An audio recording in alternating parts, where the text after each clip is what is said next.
Every morning starts the same way, with a cup of black tea and a silent conversation with Ethan. His picture is on my bedside table, and even though it's been 3 years since he left, it's still my habit to say good morning to him. My 76 years feel differently. Sometimes I feel like time has stopped, and other times I feel like it's rushing by too fast. My name is Cassiopeia Hambridge, and I have lived in St. Joseph's since 1970. Ethan and I bought this house on Cherry Street when we were in our early 30s. It had 2 stories, a porch, and a small garden where I still grew roses. Ethan always said the smell of my roses was the most beautiful thing in the world after my laughter. Our house has seen it all: the birth of our daughter Penelope, her first steps, her tears, her laughter, the squabbles of adolescence, and the cold goodbye when she left for school. Saw Ethan and I grow old, our hair graying, our habits changing. This house holds our memories in every creak of the floorboards, every crack in the walls that Ethan promised to fix but never did. I walk slowly down the stairs, holding onto the banister. The arthritis hasn't gone anywhere, but I've learned to live with it. There's an antique secretaire in the living room, a gift from Ethan for our 20th anniversary. He found it at an auction and smuggled it home while I was at work. He was equally surprised when I agreed to marry him 52 years ago.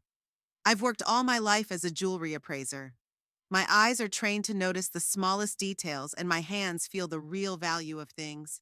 I could tell at a glance whether a diamond in a ring was real or fake, tell platinum from white gold without using acid. Ethan said I had seeing eyes. Perhaps that's why I've never been fooled, except by my own daughter. Penelope was born 3 years after we were married, a sweet little girl with Ethan's eyes and my curls. But as she grew older, she reminded me more and more of my mother-in-law, just as bossy, selfish, and indebted to the world. Maybe we spoiled her. Maybe I was working too hard. Ethan was always gentler with his princess, and I tried to teach her to appreciate what you have. Mom, you have to understand that I can't wear the same dress twice, she told me once when she was 16. I replied then, Honey, you have to realize that the world doesn't care what you wear. It's what you do that matters. She never understood the value of labor. The university that Ethan and I paid for by working overtime, she dropped out after her 3rd year, deciding she wanted to find herself. She eventually found Rupert Campbell, an ambitious stockbroker who, she said, understood her like no one else. That understanding translated into a lavish wedding that cost Ethan and me a year's income. I take a sip of tea, looking out the window at my garden. The April sun gently touches the opening buds. I plant these roses every year, and they always come back, despite St. Joseph's harsh winters. Like myself, continuing to live despite the loss. The phone ringing breaks the morning silence. I rise slowly from my chair, feeling my joints protest the sudden movement, and walk over to the old-fashioned machine Ethan and I bought back in the 90s. I refuse to change it for something new, even though Penelope keeps telling me I need a cell phone. Hello, I say into the receiver. Mom, it's me. Penelope's voice sounds like she's doing me a favor by calling me. How are you there? Hello, dear. I'm fine, as always, I answer calmly. I'm worried about you, you know. Alone in this huge house at your age. Here it comes. At your age is a phrase she says as if I'm at least 100 years old and unable to tie my own shoelaces. Penelope, we discussed this last time. I'm doing just fine on my own. But Mom, her voice has a hint of irritation in it. You can't live alone forever. What if you fall? What if you get sick? Who's going to take care of you? I could remind her that in the 3 years since Ethan's death, she'd only come 4 times, and each visit had lasted no more than 2 hours. I could have said that I have a neighbor, Martha, who stops by every day, and a gardener, Tom, who helps with the hard work in the garden. But instead, I just sigh. I appreciate your concern, dear, but Rupert and I have decided, she interrupts me, that we're coming to live with you for a while. What? I almost dropped the phone. Why? To help you, of course. Her voice turns sweet, like it always does when she's trying to manipulate. Rupert's between projects right now. He has some free time, and I've wanted to spend more time with you for a long time. I know my daughter. For 47 years, I've learned every tone of her voice, every gesture, Every little lie. And now she's lying. What about your house? I ask. A pause. Short, but noticeable. We'll rent it out for a couple months. Anyway, Mom, it's a done deal. We'll come back next Friday. Just like that, without asking if I want to. No discussion. It's a done deal. After the call, I sit looking out the window for a long time. Something's wrong. Penelope never offered help for nothing. The last time she showed such concern was 2 years ago, when she needed money for a vacation in the Caribbean. She'd come for the weekend, cooked my favorite meals, told me how much she missed me, and before she left, she'd mentioned casually that she and Rupert would like to take a vacation, but were a little tight financially. I gave her the money not because I believed in her sudden love, but because I knew Ethan would do the same. He'd always been gentler with her, always willing to forgive, to help, to support. Ethan had always said I was too hard on Penelope, that she was just different. But now, without his restraining influence, I'm starting to see our daughter for who she is. I go upstairs and walk over to the small safe hidden in the bedroom wall closet. Inside are the deeds to the house, the insurance, the will Ethan and I made a year before he died. It's all in my name. The house is worth a lot more than when we bought it. St. Joseph has become a popular place for retirees and young families, and prices have gone up. On the next street over, a similar house sold for more than Ethan and I could have dreamed of when we were young. I stop myself. No, I can't suspect my own daughter of self-interest without proof. Maybe she really does care about me. Maybe Rupert really does have free time. But the worm of doubt has already settled in my mind. The days are slow. I try to prepare for the arrival of my daughter and son-in-law, but something inside resists. I used to enjoy Penelope's visits, no matter how rare they were. But now I feel an anxiety that grows with each day that brings their arrival closer. Martha drops in on me, as always, with homemade cookies and fresh gossip. We sit on the veranda, watching the spring rain drumming on the roof. "Cassie, you seem tense today," she remarks, handing me a cup of coffee. "Is something wrong?" I tell her about Penelope's call and her plans to move in with me. Martha frowns, and the dimple between her eyebrows deepens. "And you believe them?" she asks bluntly. "I don't know," I answer honestly. "I want to believe, but your gut says otherwise," Martha finishes for me. "Look, Cassie, I've known Penelope since she was a little girl. She's always been, on her own. And this husband of hers is no better. Remember when he tried to convince you to invest in some shady scheme a couple years ago? I do. Rupert was talking about the incredible returns, how I could double my capital in a year. Ethan was still alive then, and he was the one who stopped me, saying his favorite phrase, 'If something sounds too good to be true, it is.' I'll be careful, Martha. I promise." "You better be ruthless," she replies, and in her eyes I see concern for me. Relatives are the first to try to take advantage of the elderly. I've seen it in my own family. After Martha leaves, I sit on the veranda for a long time. The rain stops, and there is a smell of freshness and wet earth in the air. It's the kind of smell Ethan loved, said it reminded him of the beginning of everything. I remember how he and I used to sit here in the evenings, how he used to read me poetry, the only romantic trait in this practical man. How he held my hand as we grew older and his touch was as gentle as when we were young. "What would you do, Ethan?" I ask from the empty chair beside me, and I can almost hear his answer. "Something that would protect you, my star." For the next week, I watched the house with new eyes, evaluating everything, every corner, pulling out drawers I haven't opened in years, finding photos, letters, little treasures from my life with Ethan. Some things I put away in the safe, the ones that are truly precious to me, not in price, but in memories. I also check all my finances. The bills are in order, the pension comes in regularly. After Ethan died, I got insurance. Not a huge amount, but enough to feel protected. On Thursday, the day before they arrive, I call my banker, Evelyn Stone. "Mrs. Hambridge," her voice sounds friendly. "What can I do for you?" "Evelyn, I'd like to change the access to my accounts," I say firmly. "To remove the power of attorney I gave my daughter 2 years ago." "Of course," she replies without surprise. "When can you come to the bank to do the paperwork?" "Tomorrow morning, if possible." "Would 9 o'clock work?" Perfect, I answer. In the evening, I sit in my bedroom and look at Ethan's picture. I'm almost 77, but I still feel like the girl who fell in love with a serious young man with kind eyes and a reserved smile. That girl who knew that love is not only passion, but also reliability, loyalty, support. I miss you, I say to the pictures. But I'll manage. I always do. The phone call breaks the silence of the house again. It's Penelope, confirming their arrival tomorrow afternoon. "We're so excited to spend time with you, Mom," she says in a voice so sweet it makes my teeth chatter. "Me too, sweetheart," I reply with a smile she can't see through the phone. "And I do too." I go to bed, but sleep doesn't come. My mind is spinning with thoughts, memories, suspicions. I think of the house Ethan and I turned into our nest, of the garden roses he helped me plant every spring, of quiet evenings on the porch and loud parties when Penelope was little. I think of my daughter, spoiled, selfish, but still mine, and about the fact that perhaps tomorrow begins a new chapter in my life, a chapter in which I will have to defend myself against my own child.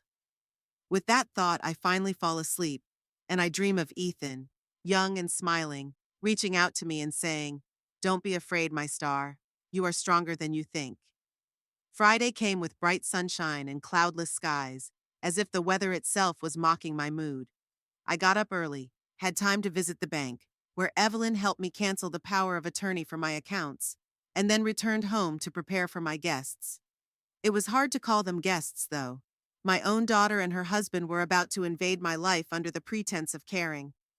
At 2 o'clock in the afternoon, I heard the sound of a car pulling up. Rupert's black SUV pulled up in front of the house, so inappropriately huge on our quiet street of neat gardens and modest cars. I took a deep breath, squared my shoulders, and stepped out onto the porch, a welcoming smile on my face. Penelope was the first one out of the car, flawless as always.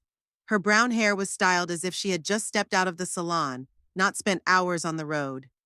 The designer dress emphasized her slim figure, which she had maintained through endless diets and yoga classes. At 47, she looked 35 and proud of it. "Mom!" she exclaimed with exaggerated joy and hurried toward me, her heels clomping down the path. I let myself be hugged, smelling the expensive perfume and something cold that was not perfume, the artificiality of her affection. "Hello, Penelope," I replied, pulling away. "How was the trip?" "Oh, just terrible," she rolled her eyes. "The roads get worse every year, and those farmers with their tractors, they should drive somewhere else, not on the main roads." I didn't say anything. My father was a farmer and Penelope knew it.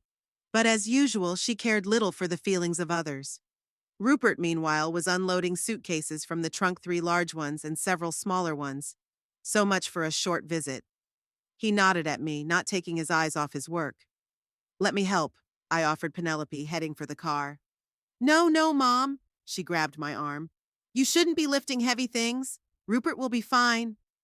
Her concern sounded fake, especially since just yesterday I'd been transplanting rose bushes in the garden, which was a lot heavier than carrying a couple of bags. "Whatever you say," I agreed, and led her into the house. "I've prepared the guest room. I hope you'll be comfortable." Penelope looked around the living room with a critical eye. "Mom, do you still have those old chairs? They're from the last century. And those curtains? God, when was the last time you redecorated?" "When I had to," I answered calmly.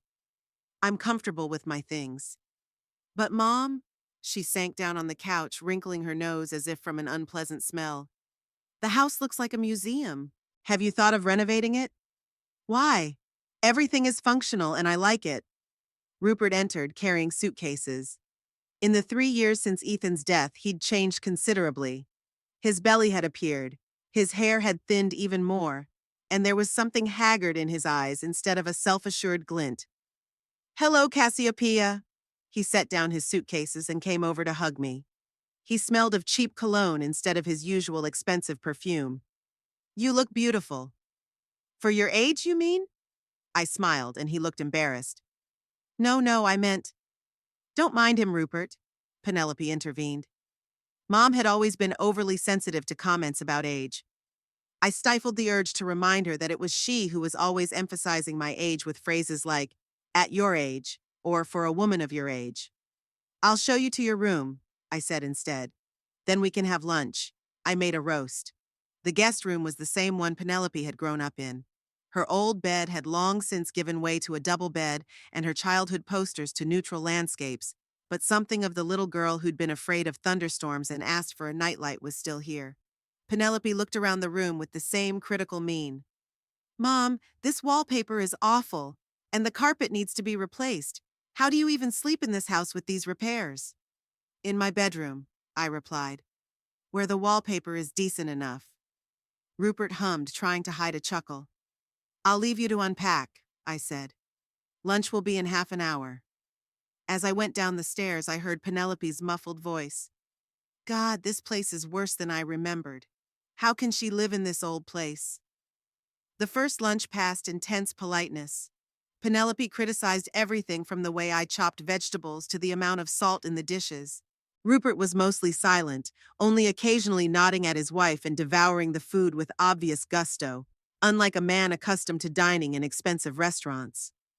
Tell me about your work, Rupert, I said, pouring the tea. How are things at the stock exchange? He froze for a moment, then smiled strainedly.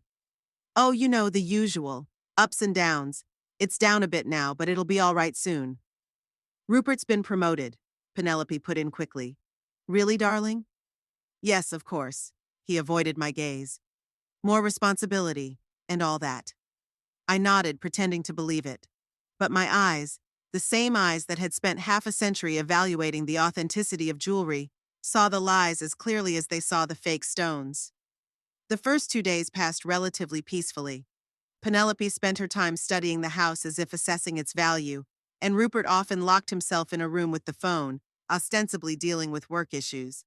I pretended not to notice their strange behavior and continued to live my normal life, working in the garden, reading books, chatting on the phone with friends.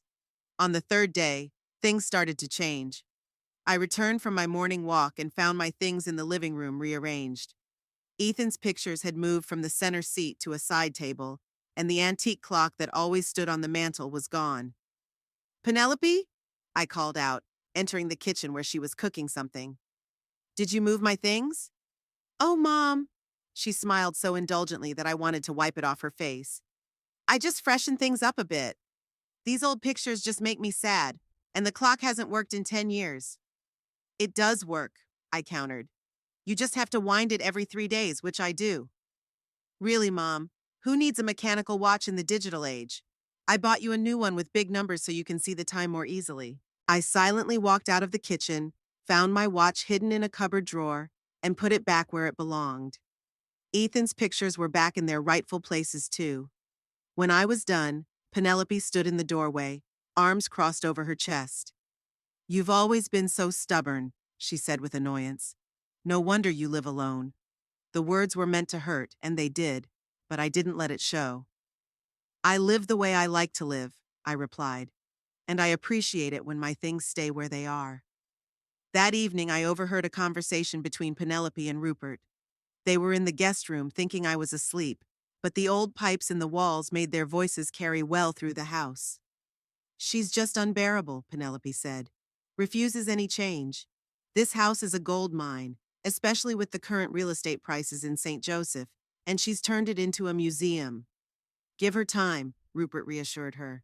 We've only been here 3 days. Time? We don't have time, Rupert. It's the third time the bank has called about the mortgage. If we don't make a payment in a month, they'll start the foreclosure process. My heart sank. So that's what this is all about. Financial problems. We could just ask her for a loan, Rupert suggested. Are you serious? Penelope snorted. She'll never give us that much. No, the only way is to convince her to move into a nursing home. With her state of health, it won't be difficult. Dr. Murphy owes me. He'll confirm that she can't live alone, and then we'll sell the house and solve all our problems. But it's her house, Penny. Your father. My father's dead, she cut him off. And we need to think about the future. Our future. If you lose your job and can't provide for your family, someone has to do it. There was silence, and then Rupert said quietly, And how do you envision that? Just tell her to pack her bags? Of course not. We'll take it step by step. I've already started. rearranging things, creating a little chaos. At her age, it's easy to believe dementia's setting in. She forgets where she put things, gets confused. And when she finally gets confused, we'll offer help, a nice nursing home where she'll be taken care of. I felt my blood run cold in my veins. My own daughter was planning to declare me incapacitated so she could take possession of the house where she'd grown up, where Ethan and I had lived our entire lives. And if she refused? Rupert asked. Then we'll just force her. After all, what can she do? She's 76, has arthritis and blood pressure problems. She's weak, Rupert. We're not. I silently stepped away from the wall, went back to my room and sat on my bed, feeling my hands shaking. Not from fear, no. Anger. Pure, burning anger. The next few days turned into a silent war. Penelope kept rearranging my things, accidentally throwing out important documents that I would later find in the trash, changing my usual foods to non-fat counterparts because, at your age, you need to watch your cholesterol, Mom. She also started answering my phone, intercepting calls from friends and neighbors, telling them I was resting or not feeling well. Martha, after not hearing from me for 3 days, came in herself and was greeted by Penelope, who declared that I was not in the mood for visits. What nonsense, Martha said, pushing past her into the house. Cassie and I have seen each other every day for the last 40 years, regardless of mood. She found me in the garden, where I was furiously pulling weeds, imagining Penelope's face in their place. What's going on? She asked without preamble. That daughter of yours is acting like she's already buried you. I told her about the conversation I'd overheard, and Martha's eyes narrowed with anger. I always knew she was a piece of work, but this is out of line. You have to kick them out, Cassie. What good would that do? I shook my head. They'll just come back with some legal documents. No, I need to be smarter than that. That same evening, I found Rupert in Ethan's office, rummaging through his desk. Looking for something? I asked, making him jump with surprise. I was just looking for a pen, he mumbled, but he was holding the folder with our deed to the house. In the drawer on the left, I pointed out. And the deeds to the house, if you're interested, are in a safe place. He blushed, but didn't deny it. Look, Cassiopeia, I know how this looks. Like trying to steal my property? I suggested. No, we're just worried about you. This house is too big, it requires maintenance. Which I am perfectly capable of providing, I finished for him. Rupert, let's be frank. I know about your financial problems, and that you've lost your job. He's pale. Who told you? No one, I can see that. The cheap cologne instead of your usual $200 perfume. The absence of the watch you were so proud of. The frayed shirt sleeves. And the way you eat, like it's the first normal meal you've had in a long time. Rupert slumped in his chair, suddenly 10 years older. I screwed up, he admitted. The investment went wrong, the clients left, the firm downsized. I was first on the list. And now you can't pay your mortgage. He nodded. We owe the bank a huge amount of money. Penelope panicked. She's not used to living modestly, you know that. And then there's the twins' school. I almost felt sorry for him. Almost. If it weren't for the plan that he and Penelope came up with.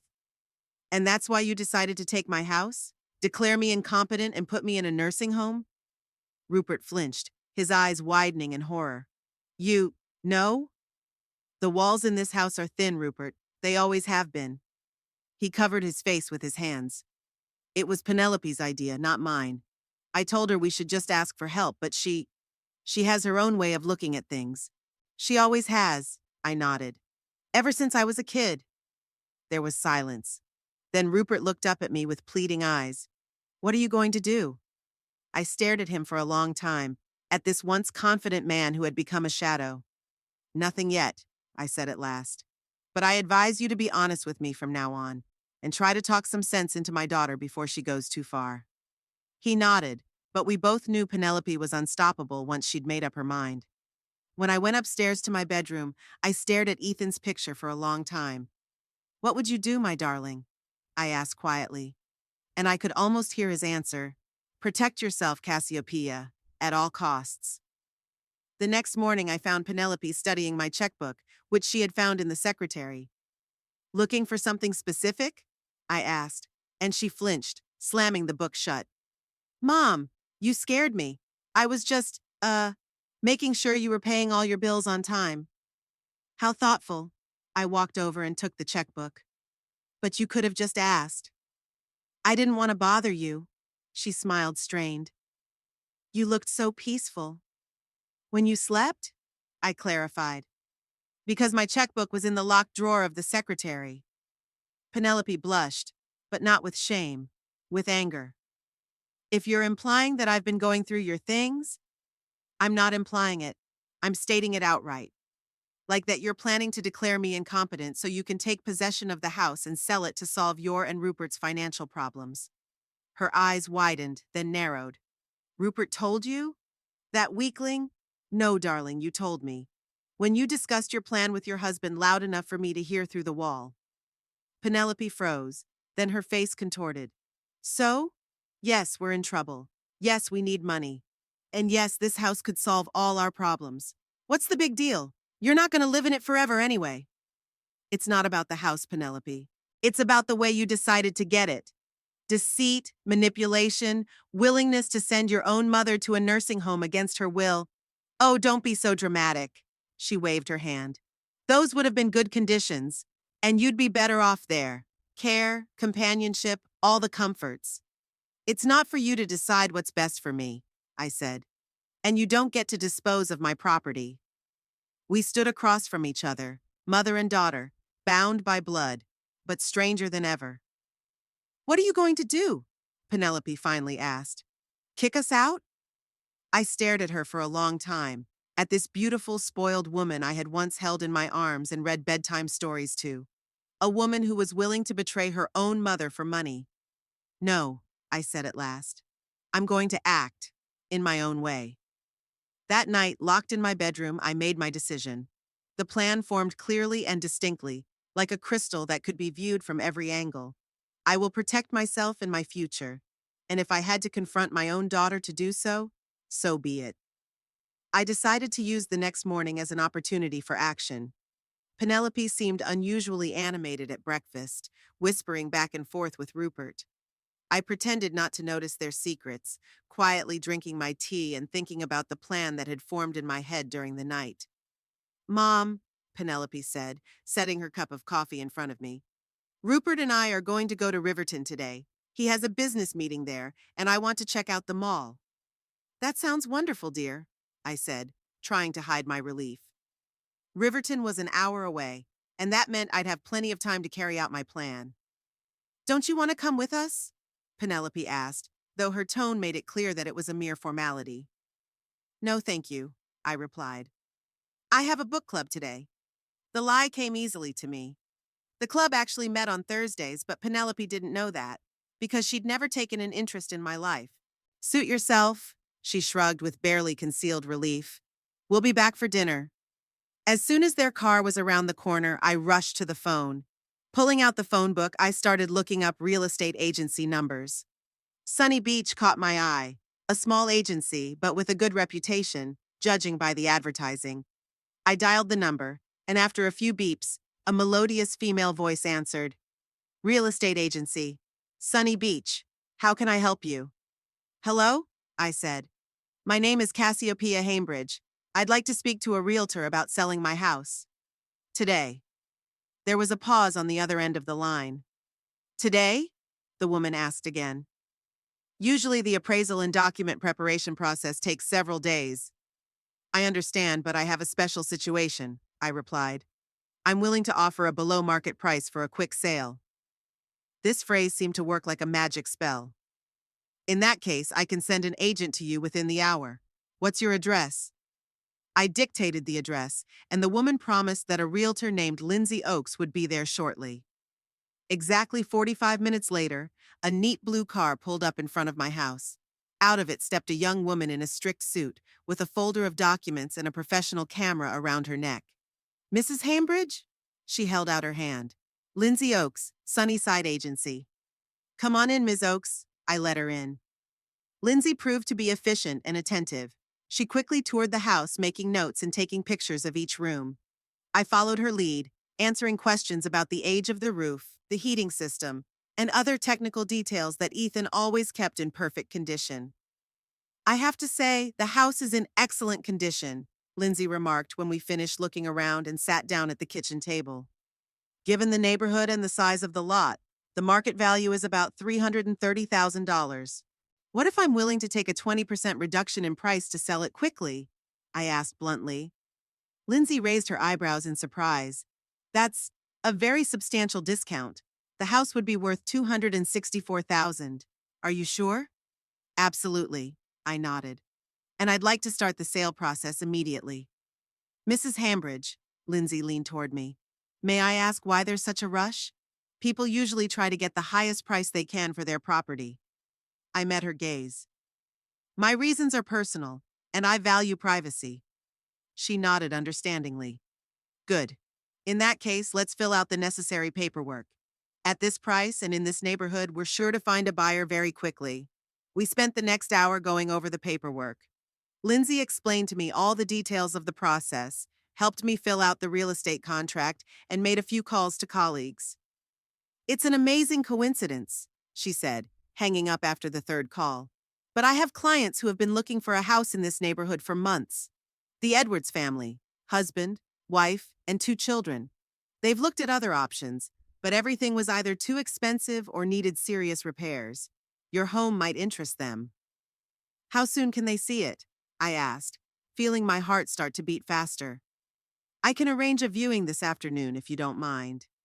The sooner the better, I replied. Lindsay made another call and turned to me with a smile. They'll be here in 2 hours. In the meantime, I'll prepare the ad and post the pictures on our website. While Lindsay worked on the ad, I went up to my bedroom and opened the laptop I had bought a year ago at Martha's insistence. My computer skills were basic, but enough to find what I was looking for. A small beachfront bungalow that had caught my eye a month ago while browsing real estate listings online. The bungalow was located in a quiet coastal town about 2 hours from St. Joseph. 1 story with 2 bedrooms, an ocean-facing living room, and a small lot. The perfect place to start a new life. The price was $180,000, quite affordable considering the money from the sale of my house. I wrote down the owner's contact information and went downstairs where Lindsay was finishing up the paperwork. I have one more request, I said. I would like to buy another property. Can you help with that? Sure, she nodded. What exactly are you interested in? I showed her a printout with information about the bungalow. Is this place still for sale? Lindsay quickly checked the information on her tablet. Yes, it's been listed for 3 months. Would you like me to contact the seller?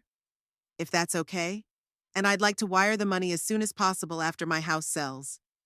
To my surprise, Lindsay didn't seem shocked by my haste. Perhaps she'd had stranger clients in her practice. I call the agent representing the seller to see if an expedited transaction is possible. An hour and a half later, a minivan pulled up in front of my house. A man and a woman, both in their late 40s, and 2 teenage boys got out. The Edwards family, Lindsay introduced them.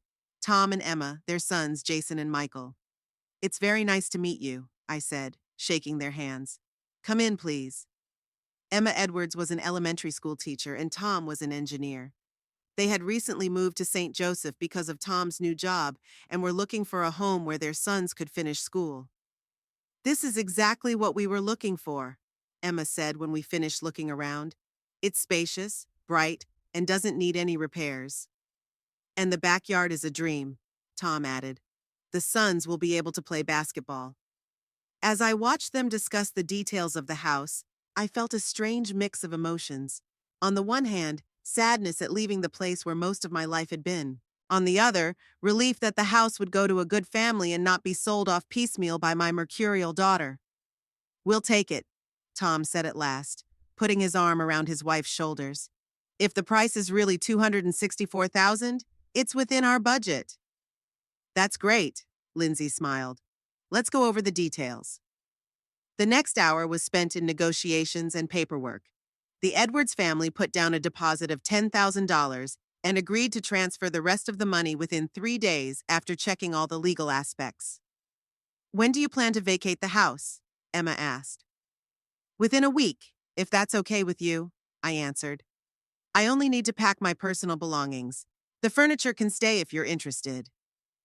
That would be fine, Emma nodded.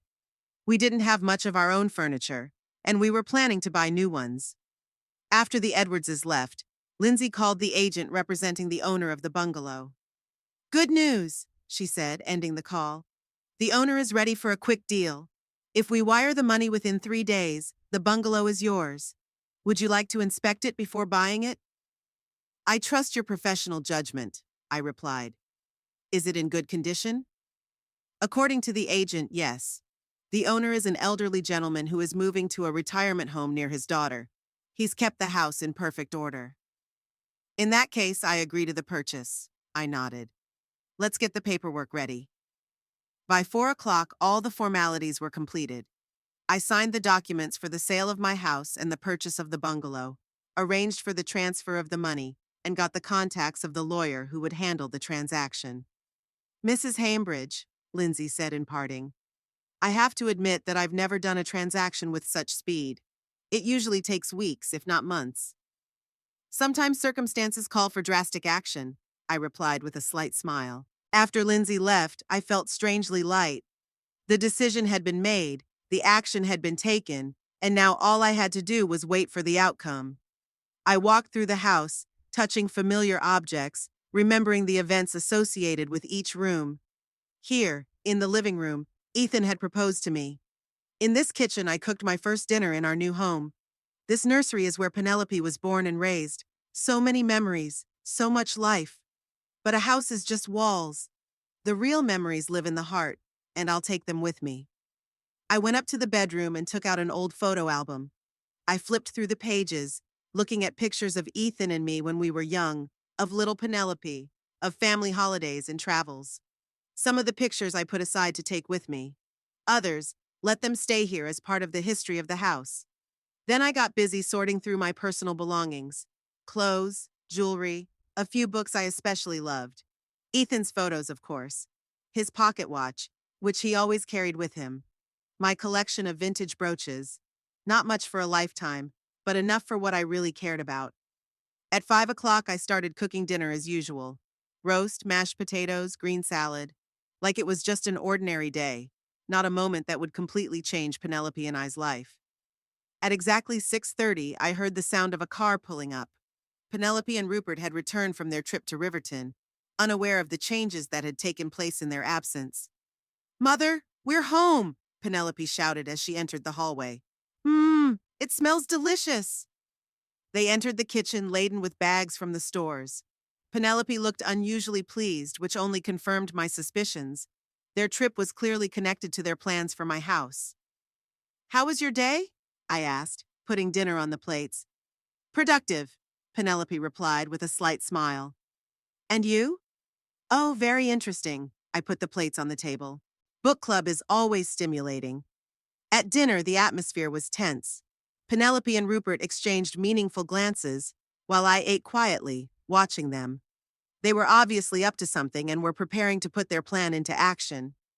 Well, they were in for a surprise. After dinner, Penelope helped clear the table and then suggested we have tea in the living room. Mother, she began as we settled down with our cups, Rupert and I wanted to talk to you about the future. Did you? I took a sip of my tea. How interesting.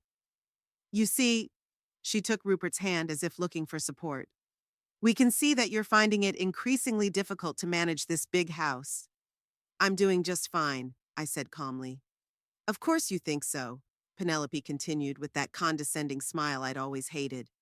But we notice how you forget things, how hard it is for you to climb the stairs. What are you getting at, Penelope? Rupert and I have decided that it would be better if you move to a more suitable place. A place where you'll be taken care of, where there'll be medical staff. A nursing home, you mean? I raised an eyebrow. Don't call it that.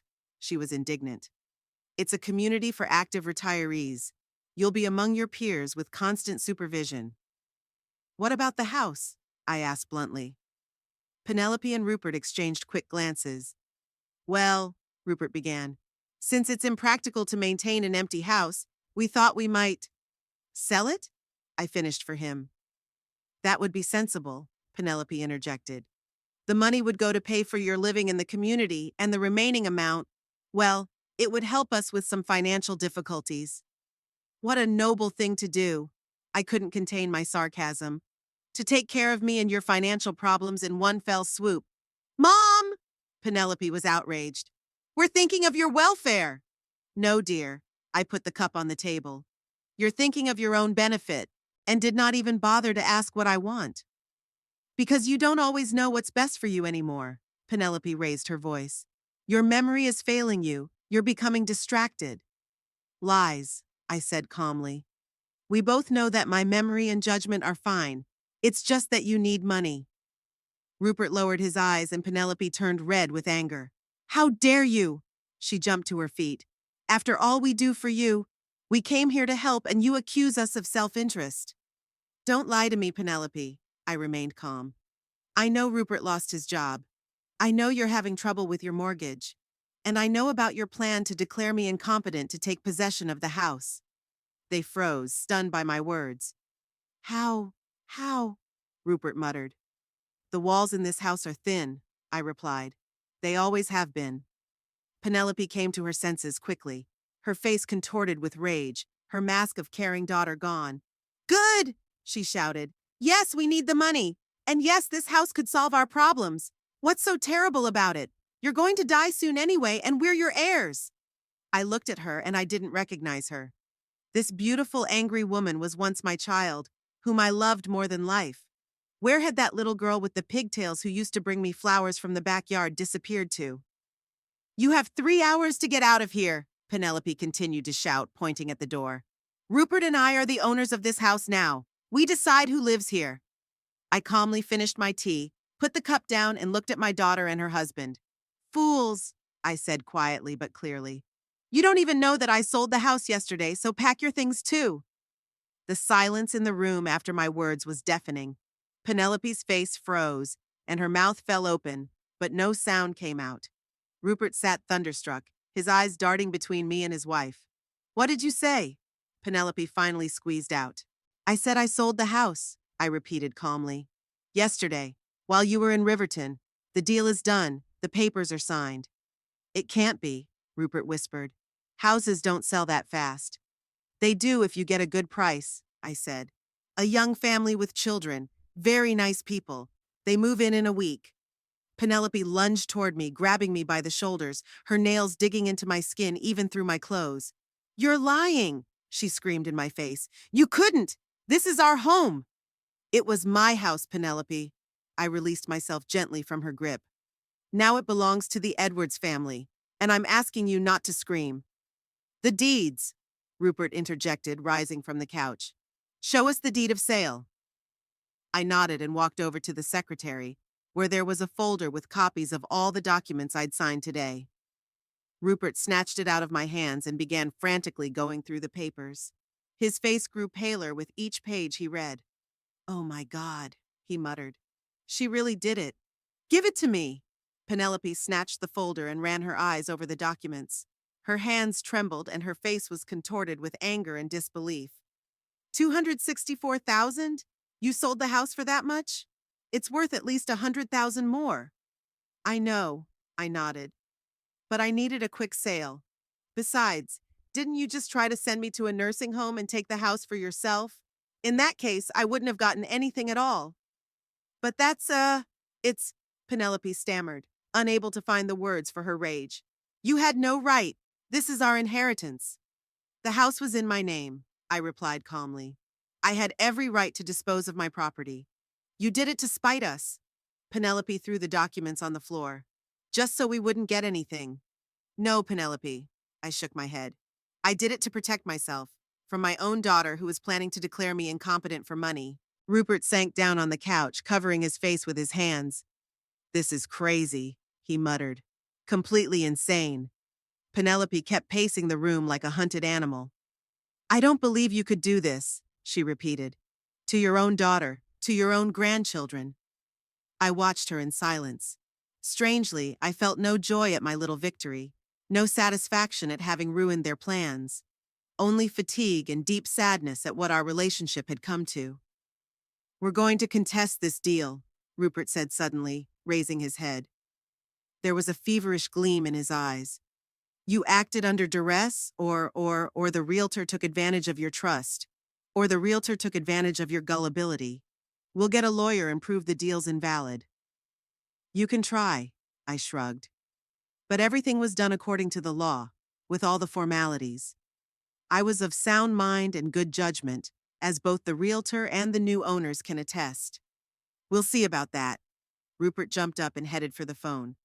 Which agency handled the sale? Sunny Beach, I answered. The realtor's name is Lindsay Oakes. Rupert quickly found the number in the phone book and dialed it. I heard him introduce himself and started talking about the questionable transaction, that I was an elderly person who might have acted under duress, and that they, as my family, were concerned about this suspiciously quick sale. Penelope, meanwhile, continued to accuse me of all the deadly sins. You've always been cold, she said, waving her arms around. Always criticizing me, never really supporting me. And now this. Do you realize that Rupert and I are broke? That we have nowhere to live? You have a house, I reminded you. The one you rented out when you came here to help me. Penelope averted her eyes. We can't go back there. Why not? Because we haven't paid the mortgage in 3 months, she answered quietly. The bank had started foreclosure proceedings. A lot of things made sense now. Their sudden desire to help me coincided with the financial collapse. Rupert, meanwhile, had finished talking to the agency and returned to the living room. His face was gray and his shoulders slumped. It's no use, he said. The realtor confirmed that everything had been done legally, and Cassiopeia had acted completely knowingly and voluntarily. It cannot be! Penelope exploded again. You didn't explain it well. We have to hire a lawyer. With what money, Penny? Rupert asked tiredly. We have nothing left. Suddenly the phone rang. I went over and picked it up. Hello? Mrs. Hambridge? There was a man's voice. It's Tom Edwards. I'm sorry to call so late, but I wanted to let you know that Emma and I are planning to come over tomorrow to take another look at the house, if that's okay. We need to take some measurements for the furniture. Of course, Mr. Edwards, I replied. What time would be convenient for you? About 11 o'clock, if that would suit you. That's fine. I'll be waiting. After the conversation, I turned to Penelope and Rupert. The new owners will arrive tomorrow at 11 to inspect the house and take measurements for the furniture. Penelope made a strange sound, something between a sob and a laugh. You really did it. You really sold our house to strangers. Yes, I nodded. And I have to say, they seem like a nice family. 2 teenage boys about the same age as your twins. They'll be fine here. Rupert sat down next to Penelope and put his arm around her shoulders. She looked broken. All her arrogance and aggression evaporated, giving way to despair. What are we going to do now? She whispered. Where do we go? That's not my problem, I said, but without gloating. You're adults. You will find a way out. Penelope suddenly looked up and there was hope in her eyes. Money, she said. You got the money from the sale. Mom, you could lend us some of it. No, I shook my head. The money is already invested in my new place. What? What new place? Penelope jumped. You've already bought something? A small bungalow by the ocean. I have long dreamed of such a thing. A bungalow? Penelope wrinkled her nose as if she'd heard something unpleasant. You traded our family home for some shack by the sea? It's not a shack, I said calmly. It's a cozy house, perfect for a lonely old woman who wants to spend the rest of her days watching the ocean and growing flowers. Rupert straightened, a strange expression on his face. How much did this bungalow cost? He asked in a businesslike tone. 180,000, I answered, realizing what he was getting at. So you should have about 84,000 left, he said quickly. That would be enough to help us with the mortgage and… No, I interrupted him again. Part of the money would be used to repair the bungalow, and the rest for my expenses in the coming years. But Mom, Penelope changed to a pleading tone. We are your family. Don't you want to help us? I wish I could, I replied. If you had come to me honestly, told me about your problems and asked for help, I might have helped. But you chose the path of deceit and manipulation. You wanted to declare me incompetent and put me in a nursing home against my will. After that, I don't believe you deserve my help. Penelope covered her face with her hands and burst into tears. Not the pretty, neat tears she always used for manipulation, but real, ugly sobs of despair. "What are we going to do?" she repeated through her tears. "What are we going to do?" Rupert looked confused, but there was something else in his eyes, as if he were already considering new options, new ways of doing things. "Maybe your mother is in Boston," he suggested. "We could stay with her temporarily until we get back on our feet." "She hates me," Penelope sobbed. "After that scandal at Christmas. Then my brother's in Chicago. He lives in a one-room apartment with 3 cats." As I listened to them argue, I felt strangely detached. It was like watching a scene from a play with unfamiliar actors. My own daughter and her husband were strangers, concerned only with their own problems. "You can stay here for the rest of the week," I finally said. "The new owners move in next Monday. You have time to find a temporary place to stay." They stared at me as if they couldn't believe their ears. "You're going to let us stay?" Penelope asked. "For 5 days," I clarified. "Not out of kindness, but for practical reasons. I need time to pack and prepare for the move, too." Rupert nodded. "Thank you, Cassiopeia. We appreciate it." "Don't thank me." I rose from my chair. "Just don't stop me from packing." "And then?" Penelope asked. "What happens then, Mom?" I looked at her, a beautiful but tormented woman who had once been my little treasure. "Then everyone will go their own way," I answered. "You chose your path years ago, Penelope. Now I choose mine." I went upstairs, leaving them in the parlor to discuss my unenviable situation. In the bedroom, I pulled out an old photograph of Ethan and took a long look at his smiling face. "Would you approve?" I asked in a whisper. "Or would you find me too cruel?" The picture was silent, but I could almost hear his voice. "You did what you had to do, Cassiopeia. Sometimes defending yourself is not cruelty, but necessity." The next morning began in a strange, tense atmosphere. We ate breakfast in silence, avoiding looking at each other. Penelope looked as if she had been up all night, with shadows under her eyes and her movements sharp and nervous. Rupert, on the other hand, seemed strangely calm, almost detached. At precisely 11 o'clock, the doorbell rang. I opened it and saw Tom and Emma Edwards smiling and excited. "Good morning, Mrs. Hambridge," Tom said. "I hope we're not too early?" "You're right on time," I let them in. "Come in, please." They entered the hallway and Penelope appeared in the hallway. Her eyes darted from me to the guests and back again. "Ah, this is my daughter Penelope," I introduced. "Penelope, this is Tom and Emma Edwards, the new owners of the house." "Nice to meet you," Penelope said dryly, barely nodding. "Likewise," Emma smiled. "You have a terrific house. You must have spent many happy years here." "Yes," Penelope replied bitterly. "And I had hoped to spend many more years here." There was an awkward pause. I cleared my throat. "Tom, Emma, let me show you the house in more detail so you can take all the necessary measurements."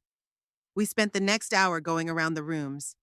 The Edwardses measured the space, discussed furniture arrangements, and asked questions about the heating and plumbing systems.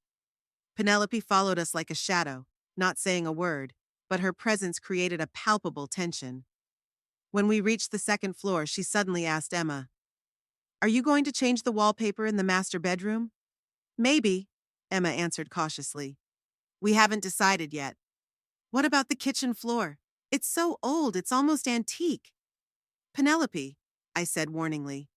"What?" She shrugged innocently. "I'm just wondering what they're going to do with our house." "It's not our house anymore," I reminded her quietly. "It's none of your business what the new owners decide to do with it." "Of course it is," she smiled, but her eyes remained cold. "You got rid of it so easily." Emma shifted her gaze from me to Penelope, clearly sensing the tension. "Maybe we should come back another time," she suggested delicately. No, it's fine," I assured her. "Penelope is just upset about the move. It's only natural." "Oh yes," Penelope said with fake cheerfulness. "Who wouldn't be upset to learn that his mother had sold the family home behind his back without even consulting him?" "Penelope," my voice grew harsher. "Not here and not now." She gave me a cold stare, then turned and left for her room, slamming the door loudly. "Sorry about that," I said to the Edwardses. Family problems. It's okay, Tom said softly. We understand how hard it is to part with a house that holds so many memories. When the inspection was over and the Edwardses were about to leave, Rupert appeared in the hallway. He introduced himself politely and even shook Tom's hand. Congratulations on your purchase, he said with a strained smile. It's a great house. Thank you, Tom replied, clearly surprised by this sudden courtesy. We're very glad. After the Edwardses had left, Rupert turned to me.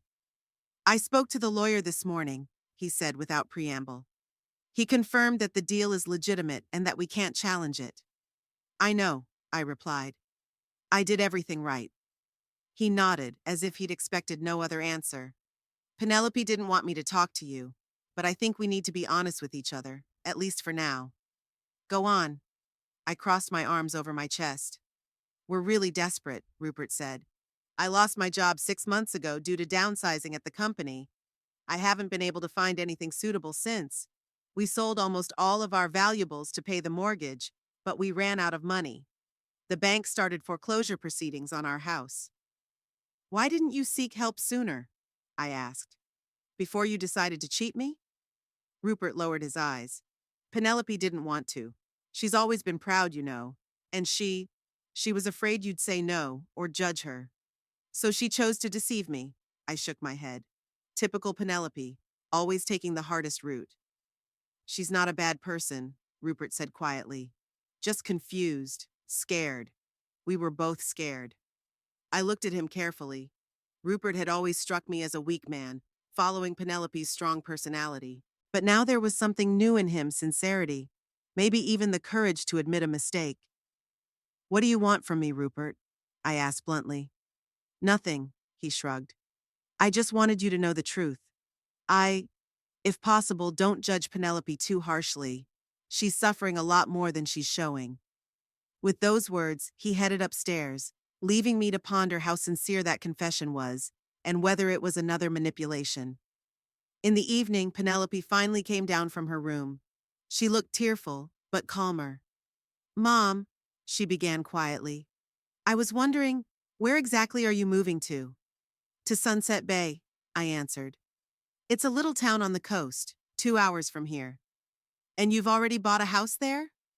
Yes, a small bungalow overlooking the ocean. Penelope sat across from me, fiddling with the edge of her napkin. And you really spent all the money from the sale of the house? I looked at her carefully, trying to figure out where she was going with this. Not all of it, but most of it. Her eyes lit up with hope. So you have some money left over? Mom, I know what we did was wrong. Yeah, I'm sorry. I really am. But we're desperate. If you could lend us just a little... For what? I asked. To be in the same situation again in a few months? No, to start all over again. She leaned forward. Rupert had almost gotten a new job. Not as high-paying as before, but stable. We could get a smaller, more affordable apartment. The twins are going to college soon. We need to help them with their studies.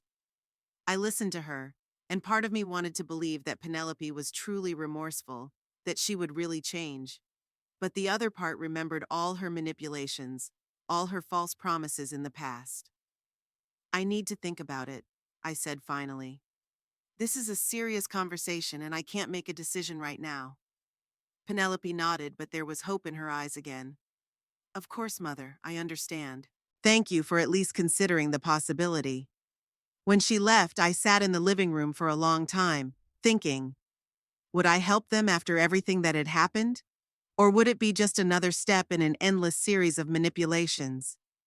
I didn't know the answer, but one thing I did know was that my decision to sell the house and start a new life was the right one. For the first time in years, I felt free, able to make decisions for myself, without looking at the expectations of others. And that feeling of freedom was priceless. The next few days were spent worrying and preparing for the move. I methodically packed the things I wanted to take with me, mostly personal items, photos, jewelry, and a few favorite books. The rest would either be left to the new owners, as we had agreed with the Edwardses, or sent to charity. 50 years of living in the same house accumulates a surprising amount of stuff, most of which I turned out not to need. Penelope and Rupert started packing too, though with much less enthusiasm. They still didn't know where they were going after our general departure, and this anxiety hung in the air, making the atmosphere in the house even more tense. On Thursday morning, as I was sorting through the kitchen cupboards, deciding what to take with me and what to leave behind, Penelope walked into the kitchen. She looked pale and gaunt, as if she hadn't slept for several nights. "Mom," she began with a fake smile, "I was wondering if I could help you pack." "Thanks, but I'm doing fine," I replied, continuing to go through the cups. Penelope sat down on the edge of the chair watching me. "Do you really take so few things?" she asked after a moment. "Almost none of the furniture, not even my favorite secretaire." "My new house already has furniture," I explained. "Besides, the bungalow is much smaller than this house. There's just no room for all that stuff." "It must be very small," Penelope said with slight disdain.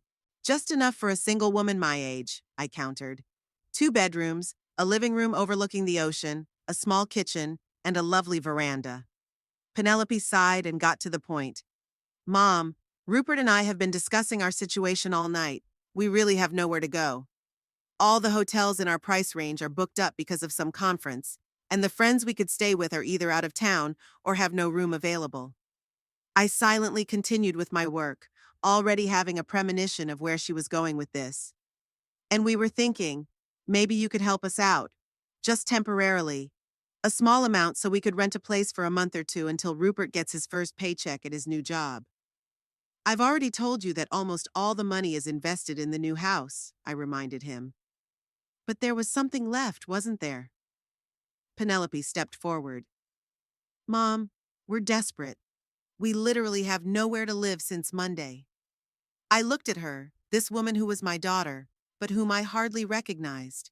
Where was the proud, self-assured Penelope, who always thought she had the world at her feet? Now there was a confused, frightened woman who didn't know what to do next. "Okay," I said after a pause. "I have about 30,000 left. I can give you 5,000. That's enough for the first time." Penelope's eyes lit up. "Really? Oh, Mom, thank you. You can't imagine how much it will help us." "But—" she hesitated, as if hesitating to continue. "Maybe you could give a little more? 10,000? Or at least 7? Rent is so expensive right now, and we need to put up a deposit." I shook my head. 5,000, Penelope. No more." She opened her mouth as if to object, but then changed her mind and nodded. "Sure, Mom. Whatever you say. Thank you for your help." When she left, I sighed. 5,000 I could really afford, even though I'd planned to use the money to renovate the bathroom in the bungalow. But something told me this wouldn't be Penelope's last request. She never knew how to stop. In the evening, at dinner, Rupert was unusually talkative and even tried to make jokes. Penelope also seemed more animated, and every now and then cast appreciative glances at me. Apparently, she had already shared the news of my financial assistance with her husband. "By the way, Cassiopeia," Rupert said casually as he poured himself a second glass of wine, "I spoke to the twins today. They miss you very much." "They do?" I couldn't hide my surprise. My grandsons, Mason and Miles, now young men of 17, rarely showed any interest in their grandmother. I'd only seen them twice in the last 3 years, at Ethan's funeral and last Christmas, when they'd spent exactly 2 hours at my house, most of it looking at their phones. "Yes, yes," Penelope said. "They asked when they could see you again. Mason even said he'd like to spend part of his summer vacation with you." I looked at my daughter skeptically. Was this the same Mason who had declared last Christmas that Grandma's house sucks because even the Wi-Fi barely works here? Penelope blushed slightly. "Well, he's a teenager, you know how they put it. But he's really attached to you." "Speaking of grandchildren," Rupert continued, "they're going to college next year. Prestigious, with good prospects. But the cost of tuition—" "Rupert," I interrupted him, "let's not do this. I've already agreed to give you 5 grand. That's enough." Of course," he nodded quickly. "We're very grateful for the help.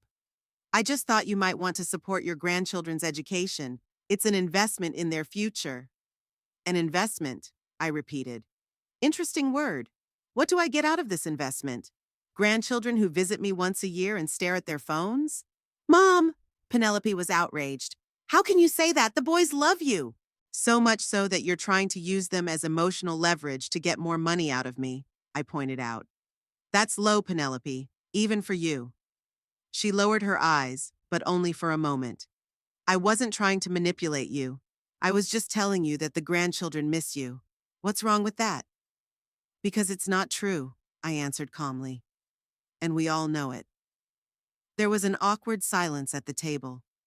Rupert finished his wine and hurried to change the subject, talking about the weather and the weekend forecast. But the tension didn't go away. After dinner, I went up to my bedroom to continue packing. Going through the things in my dresser, I found an old box of Penelope's childhood drawings. Bright, naive pictures. A house, the sun, figures signed Mommy and Daddy. I remembered her drawing them sitting at the kitchen table, sticking out the tip of her tongue in eagerness. A little girl with pigtails who once drew a rainbow across the sheet and said, "This is for you, Mommy, because you're the best in the world." What happened to that little girl? When did she turn into a woman willing to manipulate her own mother for money? A knock on the door interrupted my musings. "Come in," I said, putting the drawings back in the box. It was Penelope. She looked guilty and a little nervous. "Can we talk?" she asked quietly. "Sure," I pointed to the chair by the window. Penelope sat down with her hands folded in her lap. "I wanted to apologize for dinner. You're right. I tried to manipulate you by using the twins. It wasn't fair." I stared at her in silence, waiting for her to continue. "It's just that I'm panicking, Mom," she admitted, and I could hear the genuine desperation in her voice. "We've lost everything. The house, Rupert's job, most of our savings. I don't know what to do, how to provide for the boys, how to keep the family together." Tears rolled down her cheeks, but this time they seemed real. "I always thought things would just get better and better, you know? That we'd live in a big house, go on expensive vacations, give the kids the best. And now we're literally on the street." I sighed and sat down next to her. "Penelope, I'll help you with the down payment on the apartment, but the rest is up to you. You'll have to learn to live within your means, maybe give up some habits. Rupert will find a new job. You could work too." "Work?" She looked at me in surprise. "But I've never—" "That's why you're in this situation," I said. "You're used to living on one paycheck, but at a high pace. 2 cars, an expensive house, private schools for the kids, and when the income disappeared, you couldn't adapt." Penelope was silent, obviously pondering my words. "Maybe you're right," she said finally. "Maybe we do have to make some lifestyle changes." I nodded, not fully believing her insight, but hoping that at least some of it had gotten through to her. "Thanks for the 5,000, Mom," she added quietly. "It will really help us get back on our feet." "I hope so," I replied. "And I hope you use it wisely." The next day, Friday, Lindsay Oakes called to say that all the formalities for my new bungalow were complete and I could move in any time. "Mr. Gardner, the previous owner, has already vacated the house," she said. "And he's left a note for you with a few tips on operating the boiler and garden sprinkler system." "That's very kind of him," I said. "Give him my thanks." "I will." "When do you plan to move in?" "Monday," I said. "The new owners of my current house are moving in the same day." "That's great. I'll leave my keys with my neighbor, Mrs. Wilson. She'll be glad to meet you and help you get settled in." After talking to Lindsay, I felt a strange excitement. Everything was becoming real. A new house, a new town, a new life. At 76, I was starting over, and the thought both terrified and excited me at the same time. I spent the day finishing packing. There were surprisingly few boxes, only 6 large ones and a few small ones. As it turned out, most of the items I thought were important were actually just habitual. It was only by discarding them that I realized how few things I really cared about. In the evening, Rupert knocked on my door. He looked confused and was holding an envelope. "Cassiopeia," he began. "Penelope and I would like to ask you a favor." "Another one?" I raised an eyebrow. "The last one, I promise." He held out the envelope to me. "Here's the $5,000 check you promised us. We'd really appreciate it if you'd cash it tomorrow. The banks are open Saturday until lunchtime." I took the envelope, feeling strangely heavy. "May I ask what's the rush?" "We found an apartment. Rupert said. It's small, but it's decent. The owner wants a deposit immediately, or he'll give it to someone else. I see, I nodded. Okay, I'll cash the check tomorrow morning. Thank you. Rupert exhaled with obvious relief. You don't know how much this will help us. When he left, I opened the envelope and looked at the check. It was properly made out and the amount was correct. And yet there was something about Rupert's behavior that made me uneasy. He seemed too tense, too grateful, as if it was more than just financial help. Saturday morning, I went to the bank and cashed the check. $5,000 in cash seemed surprisingly heavy in my purse. I got home and found Penelope and Rupert in the kitchen drinking coffee. Here, I handed Rupert the envelope with the money. As you asked. Thank you, Mom, Penelope said with a smile. You've been a great help. Rupert quickly counted the money and put the envelope in his jacket pocket. We're going to go to see the apartment again and put down a deposit, he said. We'll be back for dinner. They left, and I was alone in the nearly empty house. Most of my things were already packed, just a few small things. I slowly made my way around the rooms, saying goodbye to each one, remembering the moments associated with them. The living room was where I stood the longest. This was where Ethan and I had spent so many evenings sitting next to each other, reading or just talking. It's where Penelope took her first steps. This is where I cried when I learned of my mother's death. This is where we celebrated birthdays, Christmas, anniversaries. I'll miss you, old home, I whispered. Thank you for all the good times. Penelope and Rupert didn't return until nightfall, both looking tired but satisfied. We've put down the deposit, Rupert said, and signed the lease. We move in on Monday. That's good, I nodded. How's the apartment? It's small, Penelope pursed her lips, and in not the most prestigious neighborhood, but it's only temporary until we get back on our feet. The important thing is that you have a roof over your head, I said. Yes, of course, she sighed. After this house, though. I didn't want to continue this conversation. It seemed to me that Penelope still hadn't realized the reality of her situation, still clinging to a past life that would never return. On Sunday, we were all making final preparations for the move. I had booked a cab for Monday morning to take me and my belongings to the bus that went to Sunset Bay. Penelope and Rupert planned to leave in their car a little later.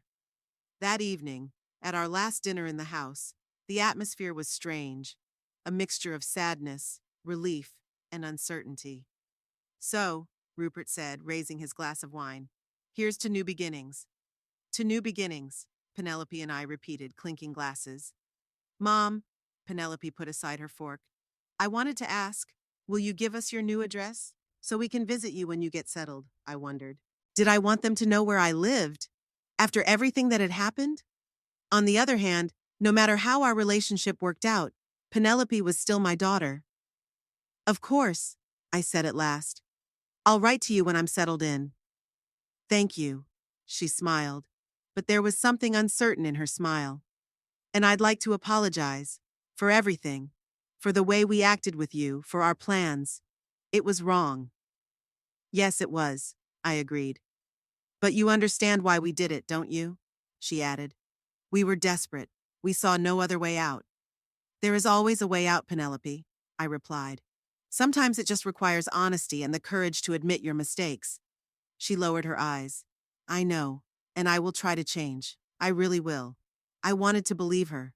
I really did. But I knew my daughter too well to trust her word completely. Monday morning came bright and sunny, as if nature itself approved of my decision to start a new life. The cab was due at 9, and I got up early to say goodbye to the house. To my surprise, Penelope and Rupert were also up, both dressed and ready to go. We decided to leave early, Rupert explained, to avoid the traffic. Right, I nodded, feeling a little disappointed. Somehow I'd hoped that we'd leave together, that our parting would be more meaningful. Mom, Penelope came over and hugged me. Thank you for everything, and please forgive us. I hugged her back, feeling a strange mixture of emotions, love, disappointment, hope. Take care of yourself, Penelope, and the children too. I will, she pulled away, and I saw tears in her eyes, real tears. I'll call you when you're settled. I'll be waiting. I replied, though I wasn't sure if that call would actually happen. They left, loading their things into the car, and the house suddenly seemed even more empty and quiet. I slowly walked around all the rooms one last time, saying goodbye to every corner, every memory. At 9 sharp, a cab pulled up. The driver helped me load the boxes, and soon we were driving down the familiar streets of St. Joseph to the bus station. I didn't look back as we drove away from the house. I didn't want to see him disappear from sight. I preferred to keep it in my mind as it had been all these years, warm, cozy, full of life. Instead, I looked ahead, at the road leading to my new life, to the oceanfront bungalow I'd always dreamed of, to quiet evenings on the veranda overlooking the sunset, to the freedom to be myself without having to conform to anyone else's expectations. At 76, I was starting all over again, and it was scary and exciting and absolutely the right thing to do. The bungalow was exactly as I had imagined, small but cozy, with a spacious veranda and a stunning ocean view. Sunset Bay lived up to its name. Every evening the sun dipped right into the water, coloring the sky and sea in incredible shades of gold, pink, and purple. It only took me a few days to settle in. The previous owner, Mr. Gardner, had left the house in perfect condition, with a fully equipped kitchen and even some furniture. My few belongings blended in nicely, and Ethan's photos and mementos took their places on shelves and tables. My neighbor, Mrs. Wilson, was a friendly woman a little younger than I was, with lively brown eyes and gray in her close-cropped hair. She brought me homemade pastries the day I arrived and offered to show me around the neighborhood. "You've come at the best time of year," she said as we strolled along the waterfront the next day. "Springtime in Sunset Bay is magical. It's not as hot as summer and there are no crowds of tourists." I enjoyed breathing in the salty sea air, feeling the stress of the last few months recede with each passing day, dissolving into the rhythm of the waves crashing against the shore. The days in Sunset Bay flowed smoothly and quietly. I would wake up at dawn, drink coffee on the veranda, gaze out at the waking ocean, then do chores or read. After lunch, I would usually go for a walk along the shore or to a small city park where similarly aged residents often gathered to play chess or just socialize. In the evenings, I would sit on the veranda with a book or just watch the sunset, remembering my life and thinking about the future. It had been 2 weeks since my move when the first call came from Penelope.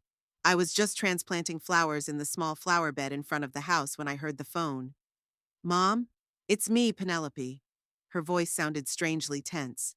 "How are you settling in?" "Hello, darling," I answered, shaking the earth off my hands. "I'm settling in just fine, thank you. The house is lovely, and the view of the ocean is amazing." "That's wonderful," she said with warmth in her voice. "I'm so glad you like your new place. Rupert and I are settling in too. The apartment isn't what we're used to, but—" I could hear her ill-concealed displeasure in her words. "How are the twins?" I asked, changing the subject. "Oh, they're fine." Penelope paused. "A little upset about the move, of course. They had to change schools their senior year, which isn't ideal. And their new rooms are a lot smaller than their old ones." "They'll be fine," I said. "Young people are remarkably adaptable." "Yes, of course," she agreed. "Mom, I've been meaning to ask. How are you doing alone? Isn't it boring? Isn't it hard?" "Not at all," I answered sincerely. "I have new acquaintances, I go out a lot, I read. And recently I've even started painting." "Draw?" surprised Penelope. "You have never been interested in painting before." "Because I did not have time," I said. "I was working, taking care of the house, your father, you. Now I finally have time for myself." There was a pause. That's that's good," Penelope said at last. "By the way, Mom, I was thinking, maybe the children and I will come and visit you this weekend to see how you settled?" "That would be wonderful," I replied, though I felt some hesitation. "But I only have 2 bedrooms, so the accommodations would be modest." "Oh, don't worry about that. We can stay in a hotel," Penelope said quickly, and then added after a pause. "Although, of course, that's an extra expense." There it was, first hint. "There are some inexpensive motels in town," I remarked neutrally. "Yes, of course." She sounded disappointed. "By the way, Mom, I've been meaning to ask. Did you say you had about 30,000 left over after you bought the house?" "Yes," I confirmed. but most of it's going to fix up the bathroom and kitchen. It's an old house that needs updating. I see, Penelope sighed. It's just that we've had some unexpected expenses. Rupert was supposed to start his new job this week, but he's been asked to wait another month. Something to do with budgeting for the project. Penelope, I interrupted her gently. I've already helped you with the down payment on the apartment. There's nothing more I can do. But Mom, she said, a pleading note in her voice, we're really in a tight spot. The twins need new computers for school, the rent is higher than we expected, and our savings are almost depleted. I'm sorry to hear that, I replied sincerely. But maybe you should reconsider your expenses. Computers can be cheaper than the latest models. You could get a job while Rupert waits for his to start. A job? Penelope sounded as if I had suggested something indecent to her. Mother, I've never worked. I don't know what I could do. Many people start their careers later in life, I remarked. Your college roommate, Helen, I recall, didn't start working until after she had her third child, and quite successfully. That's different, Penelope said. She had an education, and You have 3 courses at a prestigious university, I reminded her. That's something. Besides, there are plenty of entry-level positions that don't require special education. Penelope was silent, obviously unhappy with this turn of the conversation. Maybe, she said finally. I'll think about it. But Mom, we really need help now. At least a small sum of money to keep us going until Rupert starts work. I can't, Penelope, I said firmly. I have limited funds myself, and I have to think about my future. What if I need medical care or special care in a few years? But I'm your daughter, she exclaimed. Isn't that why parents save money? To help their children? I've been helping you your whole life, I reminded her. I've paid for your education, your wedding, given you money when you were in difficulty. But now I have to take care of myself. Penelope snorted. So now that you need money for some bungalow by the sea, all motherly love has suddenly dried up? Her words hit me deeper than I expected. Did she really see my love only through the prism of money? Love and financial support are different things, Penelope, I said calmly. I have always loved you and I will love you no matter what happens. But that doesn't mean I have to sacrifice my well-being for your whims. Whims? Her voice has risen. Paying rent and food for your grandchildren are whims? You know that's not what I meant, I sighed. But you and Rupert are adults. You have to learn to live within your means and solve your problems on your own. Whatever you say, Penelope said coldly. I guess I shouldn't have counted on your help. Goodbye, Mom. She hung up without waiting for my answer. I slowly put the phone down and went back to my flowers, feeling a strange mixture of sadness and relief. Sadness that our relationship with my daughter seemed to have finally soured, and relief that I was finally able to set healthy boundaries. For the next few days, I tried not to think about the unpleasant conversation with Penelope, instead immersing myself in setting up my new home and exploring the Sunset Bay neighborhood. Mrs. Wilson introduced me to the local retirement community, which met 3 times a week at the community center for activities ranging from gardening and knitting to board games and even dancing. You should definitely join our painting group, said Eleanor Patterson, an energetic octogenarian with bright turquoise hair. We meet every Wednesday at the beach if the weather is nice, or downtown if it's raining. I've never painted before, I admitted. I'm not sure I have any talent. Nonsense. Eleanor waved her hand. Talent is 10% natural ability and 90% practice. Come back on Wednesday, we have all the materials you need for beginners. So I went. To my surprise, painting turned out to be a fascinating activity that completely captured my attention, leaving no room for anxious thoughts. My first watercolor, a modest landscape overlooking the lighthouse, was far from perfect. But Eleanor and the other group members were so supportive and inspiring that I decided to continue. You definitely have a sense of color, remarked Robert Mason, a former art professor now retired. With practice, you can create really interesting work. I bought a set of watercolors, some brushes, and a sketchbook. In the evenings, sitting on the veranda, I tried to capture the ever-changing hues of the sunset over the ocean, and although the results were far from masterpieces, the process itself brought me deep satisfaction. A week after our conversation, Penelope called again. This time her voice sounded emphatically cheerful. Mom, How are you doing? I missed you so much. Hello, Penelope, I answered, trying to sound neutral. I'm fine. I wanted to apologize for our last conversation, she continued. I was upset and said things I didn't mean. Of course, you have the right to use your money however you want. Thank you, I said, surprised by this sudden change in tone. I appreciate your apology. And I really want to come visit you, she added, just to see how you're settling in, to meet your new friends, maybe next weekend? Sure, I agreed, though I felt some hesitation. Are you going to come alone or with your family? Just me, Penelope answered. Rupert is busy with work. He finally got a position. And the boys are busy studying for their exams, so it will be our little girl's reunion. Sounds wonderful, I said, though I suspected there might be ulterior motives for the visit. My suspicions were confirmed the next day when Martha called. We'd kept in touch by phone, and she was aware of my new life in Sunset Bay. Cassie, I hate to break it to you, she began after the usual greetings. But I heard from Olivia's niece. She ran into Penelope at the supermarket, and she was bragging that she was about to get a large sum of money from you. I sighed. So that's what this is about. She'd called yesterday, and she'd been unusually nice, and she'd talked about visiting next weekend. Be careful, Martha warned me. You know your daughter. She can be very persuasive when she wants to get things done. Thanks for the warning, I said. But I'm not going to fall for her manipulations anymore. Those days are over. When Penelope arrived on Friday, she looked as impeccable as ever, though I noticed that her clothes weren't as expensive as they used to be, and her makeup was more subdued. She brought a small gift, a ceramic vase that she claimed would go perfectly with your new decor. Oh, Mom, it's so nice here, she exclaimed as she looked around the bungalow. It's much better than I imagined. Thank you, I smiled. I really like it here. I showed her the house, the small garden I'd started, and of course the veranda overlooking the ocean. Penelope seemed genuinely impressed, though I could see that she was mentally comparing my modest bungalow to our previous home in St. Joseph, and the comparison wasn't always in favor of my new place. And it's so quiet, she remarked as we sat on the veranda with tea. Aren't you bored? Not at all, I answered. I've made a lot of new acquaintances and I've found things to do.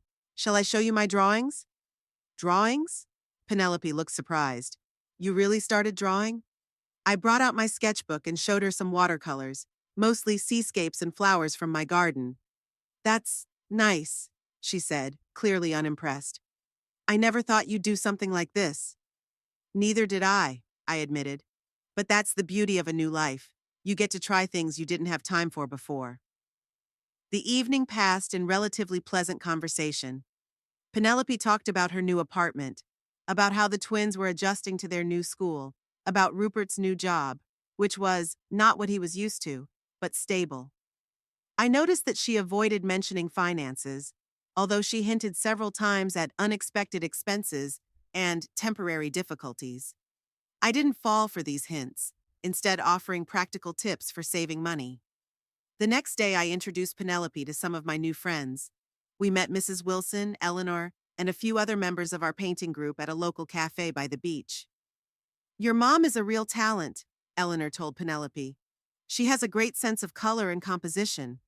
Doesn't she? Penelope looked skeptical. Absolutely, Robert confirmed. For a beginner, her progress is impressive. I could see that Penelope was surprised at how warmly these people had welcomed me, how easily I had fit into the new community. You're really happy here, aren't you? She asked me later as we walked along the beach.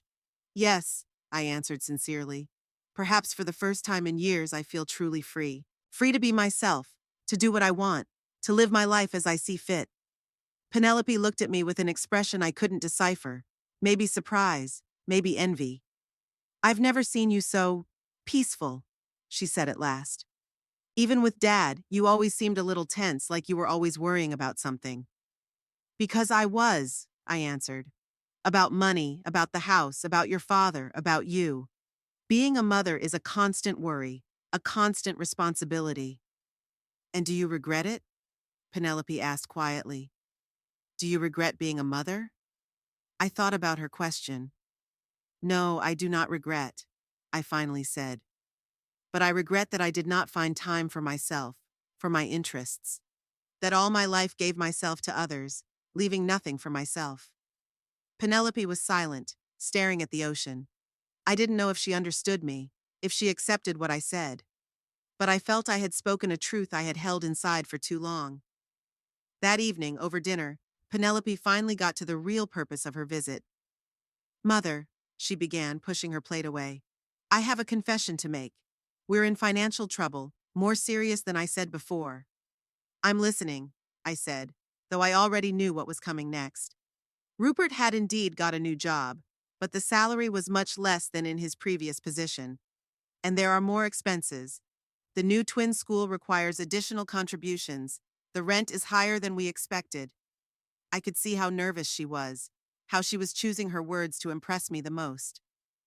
"What do you want me to do?" I asked bluntly. Penelope sighed. "Mom, I know we did a terrible thing by trying to take your house away from you. I'm not proud of it, and I understand why you're angry. But we're really desperate. If you could lend us some of the rest of the money from the sale of the house, we'd pay it back as soon as we get back on our feet." I stared at my daughter for a long time, trying to see her as the little girl I once loved so much. But in front of me sat a grown woman who was once again trying to manipulate me with guilt and motherly love. "No, Penelope," I said firmly. "I'm not giving you the money." Her face changed, the mask of friendliness falling away, revealing irritation and disappointment. "Why not? Because you're still angry with us? Is this some kind of punishment?" "No," I shook my head. "It's not a punishment. It's just a decision I'm making for myself. I'm not going to finance your lifestyle anymore. You have to learn to live within your means." "Easy for you to say," she exclaimed. "You have this nice house, money in your account, no responsibilities." "Yes," I agreed. "And you know why? Because I've spent my life working, saving, and making smart financial choices. You're 47 years old, Penelope. It's time you learn to do the same." She stood up from the table, her face contorted with anger. "I knew it was useless. You were always cold, always criticizing me. Even now, when I came to ask for help, you reject me." "I'm not rejecting you," I said calmly. "I refuse to be your ATM. There's a difference." Penelope grabbed his bag. "I'm leaving. Tomorrow morning. Don't worry. I'll find a place to stay tonight." "Penelope, don't be dramatic," I sighed. "Stay the night as planned. We can talk in the morning when you've calmed down." "There's nothing to discuss," she cut me off. "You've made your position clear, and I've made mine clear. Goodbye, Mom." She ran out of the house, slamming the door. I didn't follow her, knowing it was useless to talk in her condition. Through the window, I could see her making a phone call, probably hailing a cab. I slowly cleared the table and washed the dishes, feeling a strange emptiness inside. Not regret for my decision. I knew I was doing the right thing. But sadness that our relationship with my daughter had reached this point. When I went out onto the veranda, Penelope was gone. The cab had taken her away, and I didn't know if I would ever see her again. The ocean rumbled in the dark, the waves crashing against the shore in their eternal rhythm, reminding me that life goes on, no matter what. In the morning, I woke up feeling strangely relieved. It was as if the weight I'd been carrying for years had finally lifted from my shoulders. I was no longer responsible for Penelope's happiness, for her financial well-being, for her choices. She was a grown woman who had to learn to live her own life, just as I was finally learning to live mine. The days flowed on. I continued to paint, participated in local community activities, made friends with Mrs. Wilson and other neighbors. I was invited to a book club where we discussed classic and contemporary literature, to a gardening group where we exchanged tips and plants. I began to feel part of this small town, part of a new community that accepted me for who I was. Penelope never called again. I sometimes thought about her, about the twins, about Rupert, hoping they were coping with their difficulties. But I didn't let those thoughts cloud my new life. One evening, as I was painting a sunset from the veranda, Eleanor came over to me. She often came over for a cup of tea and art talk. "How beautiful," she said, looking at my unfinished watercolor. "You're making progress, Cassiopeia. That sunset is almost alive." "Thank you," I smiled. "I'm still a long way from your skill, though. Every artist has his or her own way. she said philosophically. The main thing is to enjoy the process.